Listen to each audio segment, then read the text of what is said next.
Kharkiv, February 2022. You're standing in your kitchen making breakfast for your kids. You've lived in this apartment for 11 years. By lunch, artillery shells are landing 3 blocks away.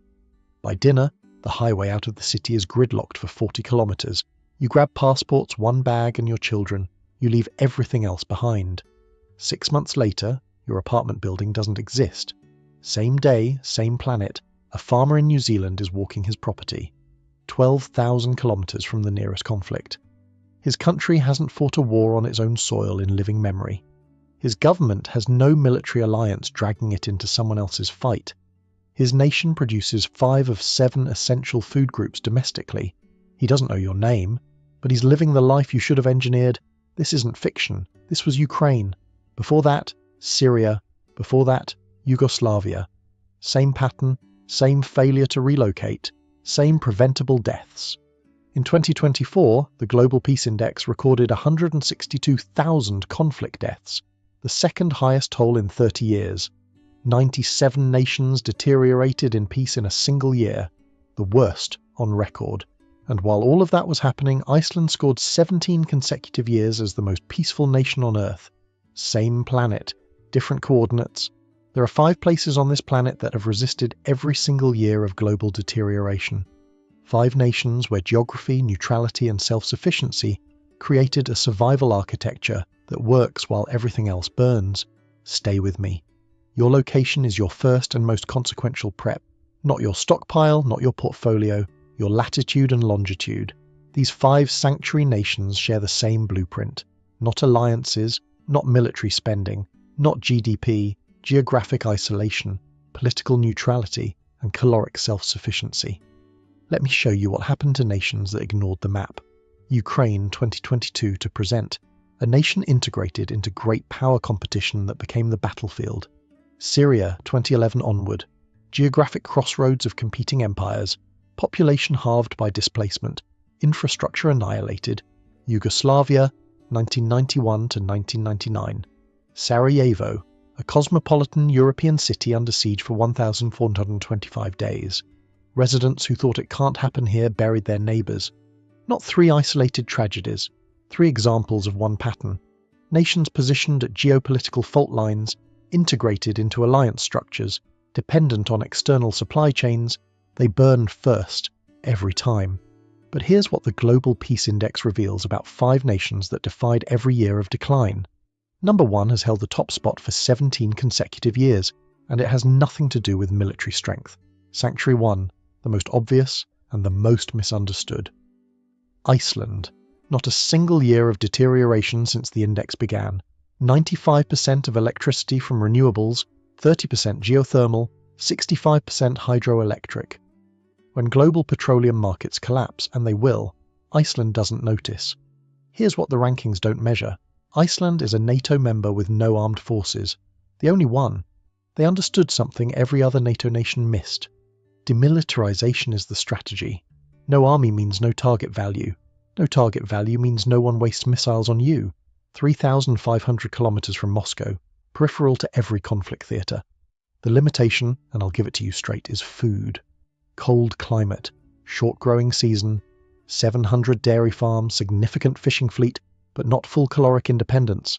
Iceland trades energy abundance for food security. That trade works until maritime shipping doesn't. This isn't fortress geography, it's fortress irrelevance. The most powerful survival tool is being strategically worthless to every empire. If you're starting to realize your country's military alliance isn't protecting you but painting a target on you, you're seeing the problem. Sanctuary 2, New Zealand. Not because it's beautiful, because it can feed itself. A 2024 study in Nature Food analysed 186 countries. More than a third couldn't meet dietary needs for more than 2 of 7 essential food groups without imports. New Zealand hits 5 of 7. Fruit and vegetables, meat, dairy, fish and seafood. 5 million people sitting on a caloric insurance policy most nations would kill for. Beef exports alone hit $1.5 billion in 2023. Dairy exports, $1.2 billion. That's production beyond what New Zealanders eat.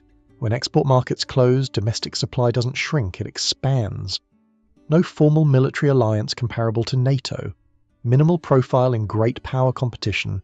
Translation: nobody's planning operations that require New Zealand as a target, 12,000 kilometres from the nearest major conflict, surrounded by ocean in every direction. Sanctuary 3 is what separates policy from engineering. Switzerland, 1815, Congress of Vienna. The great powers of Europe formally recognised Swiss permanent neutrality after the Napoleonic Wars. 210 years later, that treaty still holds. 2 world wars, Cold War, War on Terror, Ukraine. Switzerland stayed neutral through all of it, not because they were passive, because they built a fortress, 370,000 fallout shelters, every single citizen accounted for. Federal law since 1963, build a house, build a shelter in the basement. Can't build one? Pay 1,400 Swiss francs per occupant into the public shelter fund. 2-ton reinforced doors, ventilation systems engineered to operate for 40 years, filtration for nuclear fallout and chemical weapons. Your country built another Starbucks. Switzerland built survival infrastructure for 8.7 million people. In October 2025, the Swiss government authorised renovation of 200 civil protection shelters over 15 years. Budget, €235 million. They halted the sale of disused military bunkers and launched tenders to modernise them instead. While your government debates defence spending, Switzerland is quietly reinforcing infrastructure it built 60 years ago. Here's what blows conventional defence thinking apart. Switzerland maintains 140,000 active military personnel with substantial reserves. Not to invade anyone, to make invasion so costly that no one bothers. Neutrality backed by porcupine defence, that's not cowardice. That's the most sophisticated survival strategy in human history. Now. The 2 sanctuary nations most people have never considered. Sanctuary 4. What your great-grandparents understood and the modern world forgot. The nation that grows the food wins. Argentina. 57% of total exports are agribusiness. Top 5 globally in beef, soybeans, wheat, corn, dairy. A nation of 46 million people, producing enough calories to feed itself 3 times over. Central and eastern Argentina, the Pampas. Some of the most productive agricultural land on Earth. Deep soils, moderate climate, centuries of established farming. When global supply chains sever, this region doesn't starve, it barely notices. More than 12,000 kilometres from Central Europe, more than 15,000 from the Middle East. Nobody is invading Argentina for geopolitical advantage. The vulnerability is energy and economic volatility. The 2001 crisis proved that. But here's the counter. A nation that can feed itself survives economic crisis. A nation that can't feed itself doesn't survive anything. Sanctuary 5, the planet's natural bunker. Chile, 4,200 kilometers long north to south. Andes Mountains to the east, an insurmountable barrier. Pacific Ocean to the west. Atacama Desert to the north. Patagonian icefields to the south. Name me a land invasion route. You can't. That's the point.